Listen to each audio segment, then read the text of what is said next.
একজন সৈনিকের শেষ চিঠি। সকাল 5টা।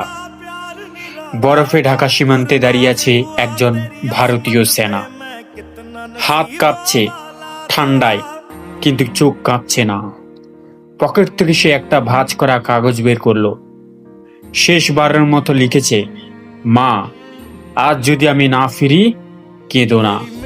তুমি তো আমায় মানুষ করেছ দেশের জন্য বাঁচতে। আজ দেশের জন্য মরতেও ভয় নেই। দূরে শত্রুর শব্দ। ও জানে আজকের দিনটা সহজ না। সে ভাবে তার ছোট মেয়েটার কথা। সে বলছিল, বাবা, তুমি ফিরলে আমি তোমায় স্যালুট দেবো। সৈনিক মুচকি হাসে, হেলমেটটা ঠিক করে নেয়। বুকের ভেতর শুধু একটাই কথা, ভারত আগে, আমি পরে। হঠাৎ গুলির শব্দ, চারপাশ কেঁপে ওঠে। কিছুক্ষণ পর সব শান্ত।